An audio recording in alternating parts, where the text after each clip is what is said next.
Hello and a warm welcome to South Asia Today, where we bring you in-depth insights into the key events shaping South Asia. I'm Shivangi Mishra, and are today's top stories. India builds affordable bionic arms for the world. Iran crisis disrupts Sri Lanka's tea exports, deepening pressure on industry and workers. And POGB's Ghizer district struggles amid severe road connectivity crisis. Let's begin the show. A single accident can change a person's life forever. For millions of differently abled people, this is a daily reality. But now, technology is changing lives. In India's Hyderabad city, a company is building affordable bionic arms that are helping people regain not just movement but also confidence, dignity, and independence. Meet 24-year-old Vamsi from Hyderabad. A few years ago, a tragic accident changed his life forever, costing him one of his hands. But today, Vamsi is living life with renewed confidence and independence. With the help of a bionic arm, he can now handle everyday tasks with ease, from working in the office to managing daily life on his own.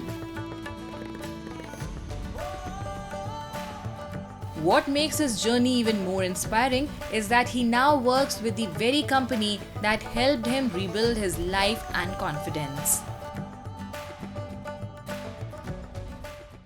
నేను 2017లో electric show వల్ల కోల్పోయాను. అన్ని కోల్పోయిన తర్వాత నేను Kalam Bionic and choose చేసుకున్నాను. And 2.5 ఇయర్స్గా use చేస్తున్నాను. అండ్తో డైలీ యాక్టివిటీస్ అన్నీ చేయగలుగుతున్నాను. Daily morning office time typing, writing, home vegetable cutting, bike driving, anything. The mission of restoring confidence and independence to people like Vamsi is being led by Makers Hive in Hyderabad's high-tech city, a place where technology is not just created but lives are transformed. Behind this initiative is Pranav Vempati, inspired by the vision of Dr. APJ Abdul Kalam and MS Swaminathan.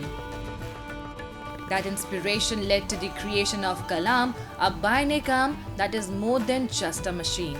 It is a symbol of hope, independence, and a new beginning. Dr. Swaminathan made me realize that countries like India, they depend on 4 pillars. One is agriculture, the second is health, the third is education, and the fourth is defense. If the youth of this country can take up one problem statement in any of these domains and focus all their efforts into building a solution, he said that's how the country can progress. So I took inspiration from this, and finally, after 6 years of research, we built Kalam, which is India's first and one of the world's most affordable fully functional bionic hands. Kalam is an affordable, lightweight and 3D printed myoelectric bionic arm designed to be customized for each user's unique needs. With 18 different grip patterns, it makes everyday tasks from holding objects to writing far easier and more natural. What truly sets Kalam apart is its affordability. While similar bionic arms in abroad can cost between $35,000 to $47,000, Kalam is available in India for less than $6,000. That's why people from around the world are now looking to India not just for technology but for hope and accessibility. And I'm looking for prosthesis arm like this one called arm in Europe. There is still okay, but the price is expensive and the quality I don't know. But here the quality is good and the price is good. And I do like everything with my hand, with new hand. At Makers Hive, every bionic arm passes through multiple stages, from design and 3D printing to assembly and rigorous quality testing. At every step, the focus is simple: to create a prosthetic hand that is durable, reliable, and life-changing. This is not just a factory building machines, it's a place where people reclaim their independence, confidence, and the freedom they once thought they had lost.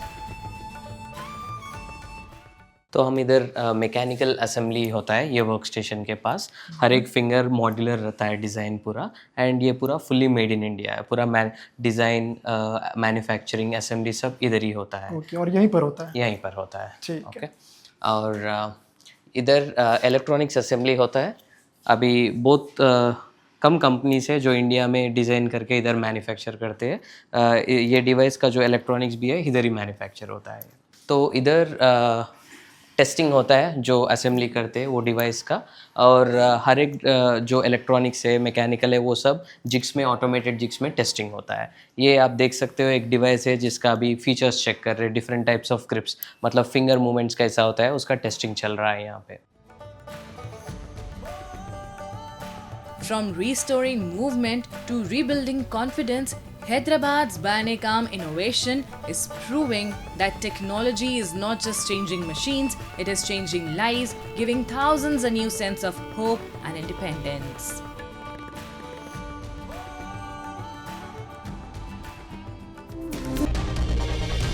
Sri Lanka's tea sector, one of the backbone industries of the nation's export economy and a major source of rural employment, is coming under fresh strain amid disruptions caused by the Iran crisis in key Middle Eastern markets. Tea exports have declined significantly, while demand from important buyers such as Iran has nearly come to a standstill. Producers are also facing falling prices, shipping and logistics challenges, and lower orders from Gulf countries. The crisis is now affecting everyone from tea auction markets to plantation workers, sparking concerns over jobs, incomes, and the stability of Sri Lanka's export trade. Take a look. Escalating tensions linked to the Iran crisis are sending shockwaves through global trade routes, and one of the unexpected casualties is Sri Lanka's world-famous tea industry. The island nation, which depends heavily on tea exports as a major foreign exchange earner, has seen shipments fall sharply, down 17.3% year-on-year in March to around 114.75 million US dollars. Middle Eastern countries, which account for nearly half of Sri Lanka's Ceylon tea exports, have become a major point of concern for exporters. Iran, one of the key buyers of Sri Lankan tea, has seen demand effectively come to a halt since late February. The disruption has not only affected sale volumes but also pushed down prices at local tea auctions. 28th of February is when it happened.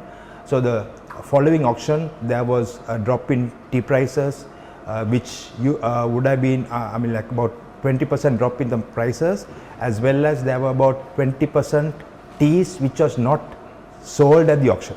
So that's how it started. Since then, things have changed. There has been more demand.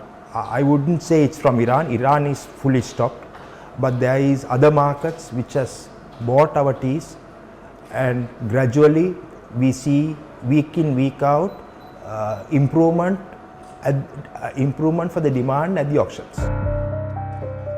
While exporters say some demand has returned from alternative markets, the broader picture remains uneven. According to Sri Lanka's Export Development Board, exports to Iraq have fallen by 38%, while shipments to the United Arab Emirates have plunged by as much as 93%. Industry leaders say the shock is being felt beyond trade figures, extending into logistics, supply chains, and hospitality demand across the Gulf region, traditionally a strong market for premium Ceylon tea. We have seen a challenge in terms of logistics, supply chain, both raw materials and in terms of our export logistics. So while there is no change in consumption patterns, certainly in the Gulf, the hospitality is affected, Dubai, Saudi and so on, significant markets for premium hospitality, all affected by the ongoing crisis.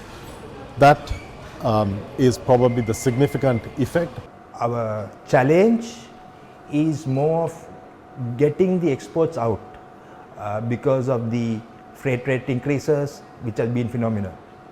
So those are the challenges, and some shipping lines not able to take cargo. So that has resulted in about 10 to 15% drop in exports during March. Behind the trade figures, the pressure is being felt most acutely in Sri Lanka's central highlands, where tea estates employ more than 2 million people directly and indirectly. For many plantation workers and their families, tea is not just an export commodity, it is the backbone of household income. Reduced demand and falling prices mean fewer working days, tighter wages, and growing uncertainty in communities already struggling with rising living costs.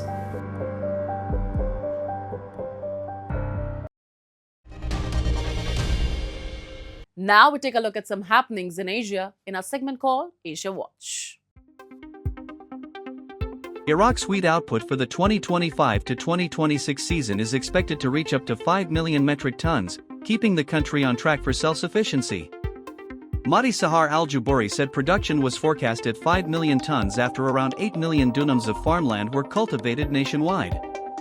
Much of the crop relied on rainfall and well water rather than river irrigation, reflecting favorable weather conditions during the growing season, a key boost to yields despite persistent water scarcity. The Water Resources Ministry said strategic reserves rose by about 6 billion cubic meters this year, giving authorities more flexibility to manage summer demand. Iraq has long sought to boost domestic wheat production to cut imports and bolster food security. Improved rainfall has also lifted reservoir levels after years of drought and declining river flows. Despite the strong outlook, Iraq has cut the price it pays farmers for wheat to 700,000 dinars, $535 per ton from 850,000 dinars last season.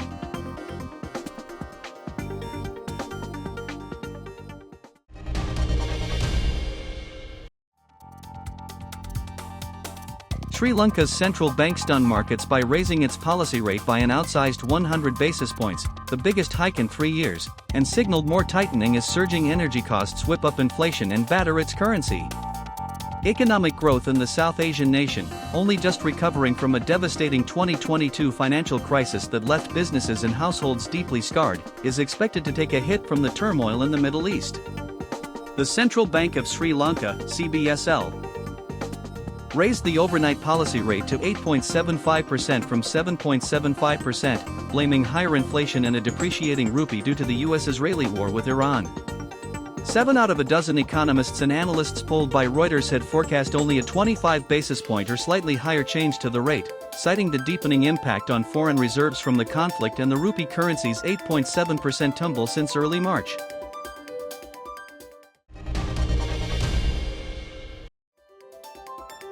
The foreign ministers of the Quad launched a Ports of the Future partnership this week, Australia's Foreign Minister Penny Wong said, following a meeting of the top diplomats of Australia, India, Japan, and the US.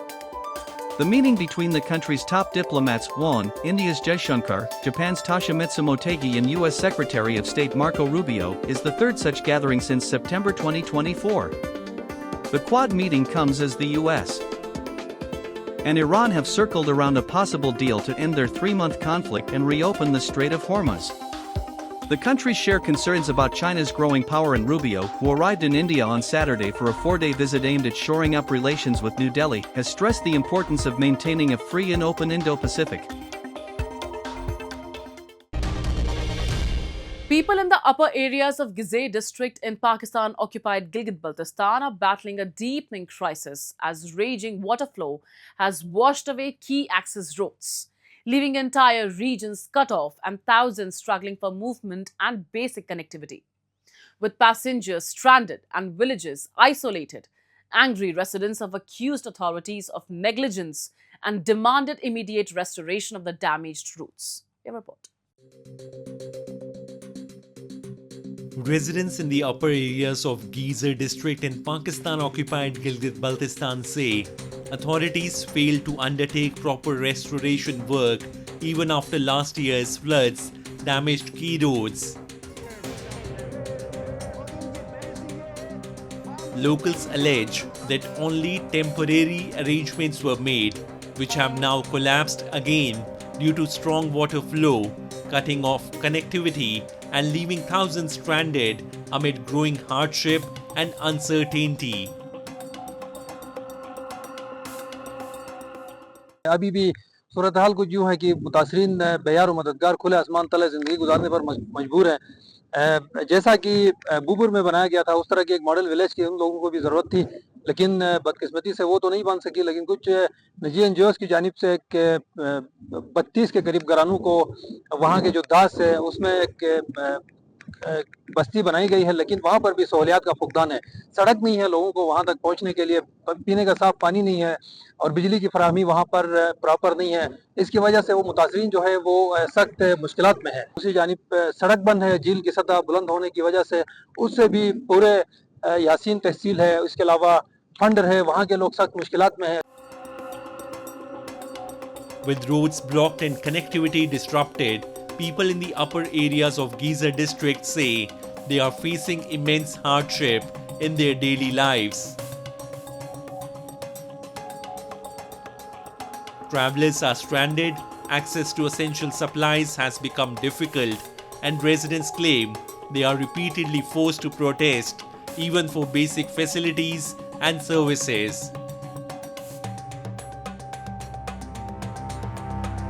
The situation has once again exposed the struggles faced by remote communities in Pakistan-occupied Gilgit-Baltistan.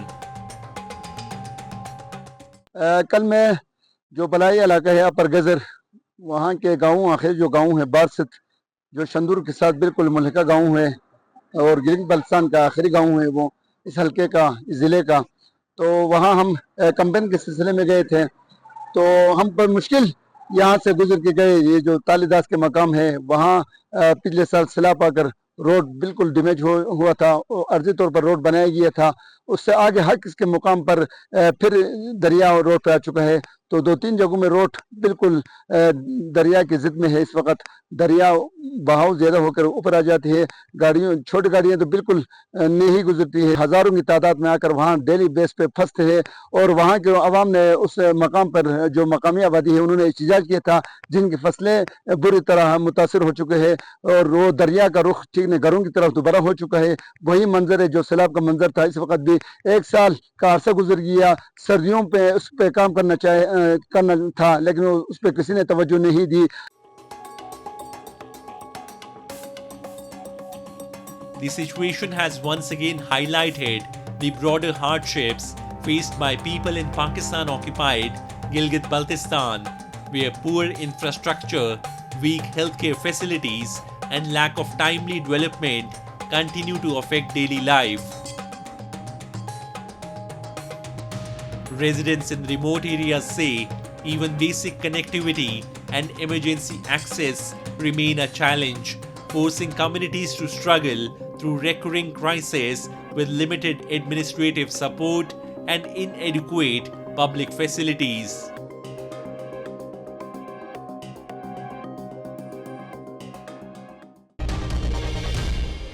A new chapter of development is unfolding in Rajouri as the major Syot to Kalakot Road project under Pradhan Mantri Gram Sadak Yojana nears completion.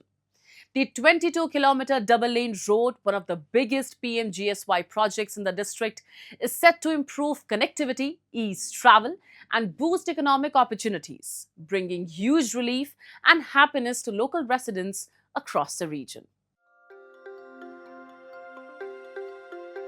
A significant milestone in infrastructure development is being achieved in Jammu and Kashmir as the Syot to Kalakot Road project in Rajouri district approaches completion under the Pradhan Mantri Gram Sadak Yojana.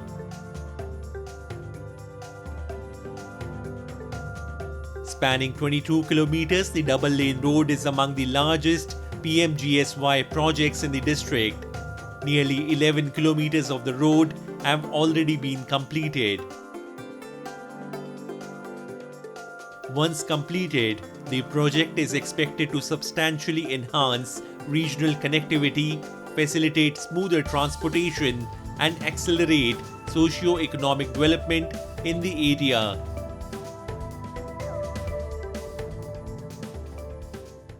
ये हमारी road है Kalakot to Seot road. ये PMGSY division Rajouri में आती है। ये हमारा construction cost थी इस प्रोजेक्ट की 2690 की, यानी 26 करोड़ 90 लाख की। ये प्रोजेक्ट में हमारे 2 ब्रिजेस आते हैं मेजर, एक सोलकी में और एक मांझीदड़ा में। इस टाइम जो मेजर प्रोजेक्ट चल रहा है पीएमजीएसवाई का वो यही है, सीओट कालाकोट रोड।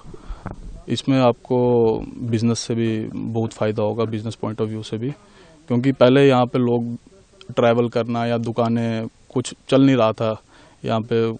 अब आपको दुकानों में भी काम अच्छा चलेगा, बाकी हर एक चीज़ में बिजनेस पॉइंट ऑफ व्यू से अच्छा रहेगा। Decades-old demands are finally turning into reality in Rajouri district as the Siot to Kalakot Road project brings a new wave of development to the region. The road will connect key areas including Kalakot, Tiriyat, Khawas, Mogla and several adjoining panchayats, while also providing a shorter alternative route to Jammu. Residents say the project fulfills a demand pending for nearly 70 years, replacing a severely damaged road that once made travel difficult and unsafe, with modern infrastructure that promises better connectivity and economic growth.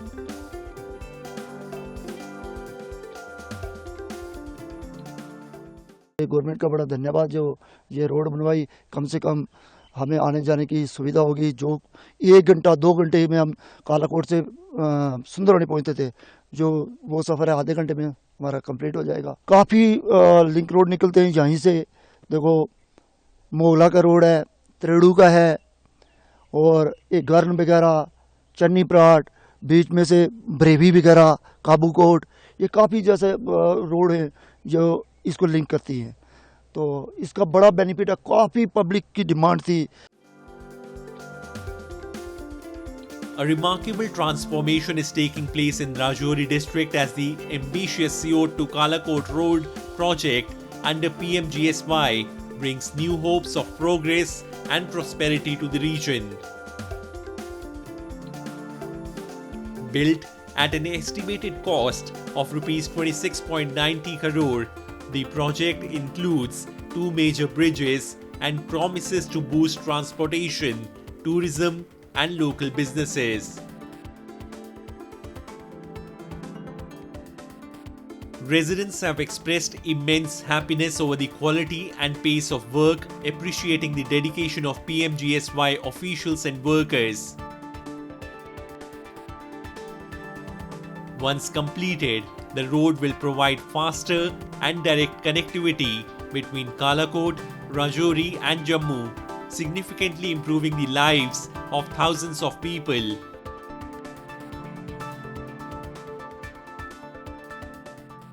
बहुत खुशी की बात है, काफ़ी समय से ये demand थी। जो कालाकोट का जो हमारा क्षेत्र था, जो ये रजौरी पुंछ जो राजमार्ग से कटा हुआ था, यहाँ से अगर हमें जाना होता था तो रजौरी से घूम के जो है कालाकोट जाते थे, बीच का रास्ता नहीं अपनाते थे, क्योंकि ये पिछले 70 सालों से जो ये हमारे लोगों की डिमांड थी। और हमारे नरेंद्र मोदी जी ने जो PMGSY के तहत यहाँ पर जो रोड आई है, और मैं शुक्रिया अदा करूँगा हमारे जो प्रधानमंत्री श्री नरेंद्र मोदी जी हैं, जिन्होंने इतनी बड़ी सौगात हमारे कालाकोट के निवासियों को दी है। पिछले 70 सालों से जो हमारी डिमांड थी वो पूरी की है। The Siot to Kalakot Road project stands as a strong symbol of the rapid infrastructure transformation taking place across Jammu and Kashmir. With improved connectivity, modern road networks, and enhanced access to remote regions, such projects are not only easing the daily lives of residents but also creating new opportunities for tourism, trade, education, and economic growth. The project reflects the government's continued focus on strengthening rural infrastructure and ensuring balanced development, paving the way for a more connected, prosperous and progressive Jammu and Kashmir.